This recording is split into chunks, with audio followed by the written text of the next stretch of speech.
Parents are often the last to know because young people are not going to want to appear as though they are not responsible. They don't want their freedoms limited by a parent who says, no, you can't go out anymore, you can't talk on the phone. They generally just want their privacy around their relationship issues. I was 15 years old, and for the first month and a half, it was perfect. I couldn't ask for more, but I guess things just weren't going well, and so we broke up, and we get back together, and we break up. I don't know how many times, probably over a dozen, but he, said I shouldn't wear makeup, or I shouldn't wear that shirt because it shows too much, or I shouldn't wear those shorts because they're too short, or just stuff like that.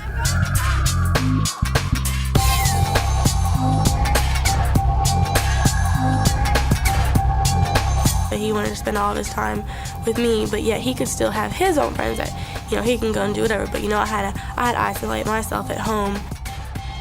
I lost all my friends, and I didn't do anything except sit at home and watch TV. Something felt wrong.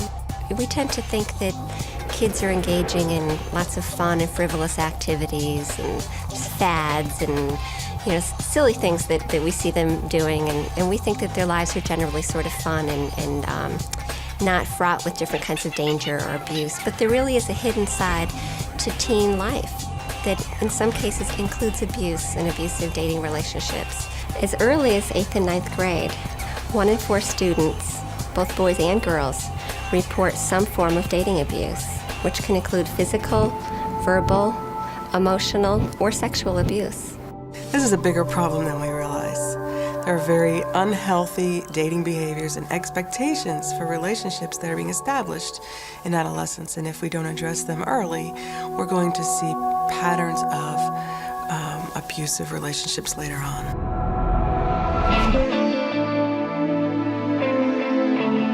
They put you down. They tell you, you're so ugly, you're so fat, nobody else is going to want to get with you. And then you start to believe it after a while. And then she started to, disrespect me in front of my friends, making jokes about me, flirting with other guys, just bringing me down in front of other people. I don't want that. Well, being 14, 15 years old, no one has the right to tell you who you can talk to or what you can wear or if you can wear makeup or if you can't. That should be your choice. At first it was just well, you can't wear too short of shorts, but then it went to spaghetti strap shirts, and it went to where it was just jeans and long sleeves, that's all. And then it got to where who I couldn't talk to. If he didn't like the girl, I couldn't talk to her. I couldn't talk to boys. And then it got to where I couldn't go anywhere without calling. I couldn't go to family's house, even if it was family right down the street. He didn't want me there. He'd rather me be at home, even if it was by myself, just so he knew where I was. I asked her, why do you let him tell you what you can wear, or why don't you ever wear makeup anymore? And and then of course it would all get turned around. Well, you think I'm ugly without it.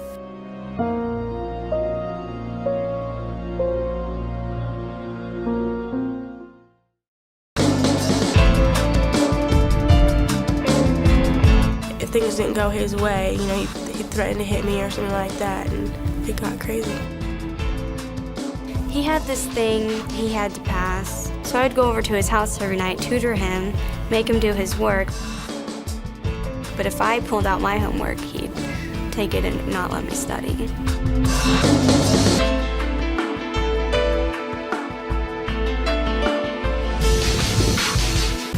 What happened to you last night?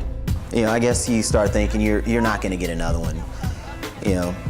You're willing to put up with anything. At least I was.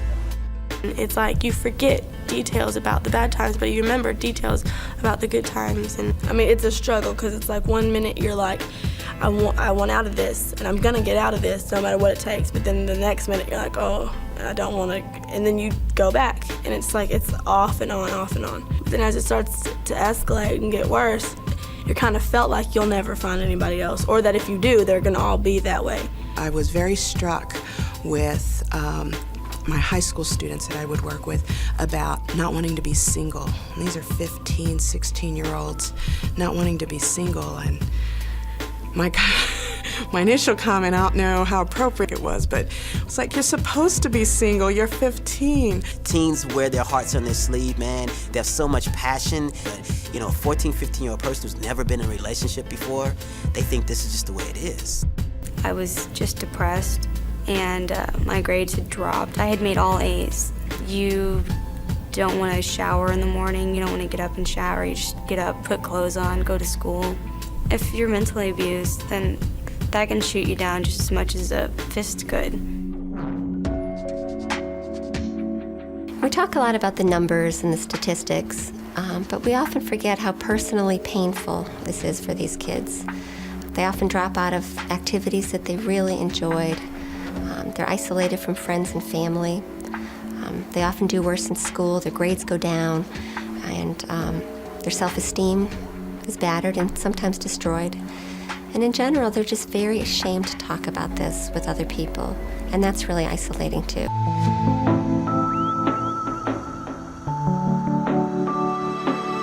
Like the first couple of weeks, if you told her something that she didn't like, she would like break down. You said you would call me!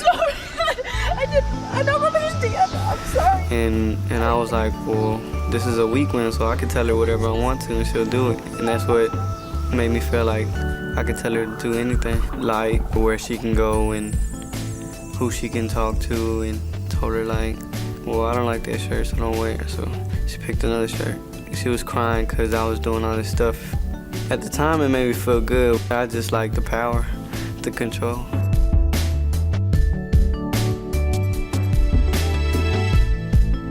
I think power, they related to respect. Power equals respect, and that they're gonna get it some way. If they can't get it at home, if they can't get it through the school system, they gotta have power and control over something. Respect is not exercising your power over somebody. In fact, it's sharing power with your partner and making decisions together, or having the ability to make your own decisions and express yourself freely. It's about being supported and loved in your relationship. And there will be conflict in every relationship, so it's also about learning how do you resolve those conflicts constructively. Like when I was thinking about it, I was like, man, I'm a punk. I can't believe that I did all that stuff to her. And she was nice to me. I had a party like a week ago or whatever, and he was there, and he was like with his friends, and I was like, come over here now, and all this other stuff, and he'll come. So I was like, then when I went home, I was like, nah, that's not how I'm supposed to act, you know? Where I feel myself being kind of controlling, but I try to stop myself. Yeah, you can't change them, which is what I had always told myself. I was like, oh, he'll change, he cares about me, he's gonna change. They're not gonna change themselves unless they wanna change themselves. So many people out there have perfect relationships and where they both respect each other and they both love each other fully, and they found it. And if you know that you're worth more, I don't think that you should stay with the person and sell yourself short. When I was in school, I didn't know any of the signs of controlling or abusive relationships until I had gotten in one and I went to counseling, and then I learned, and now I see it all the time.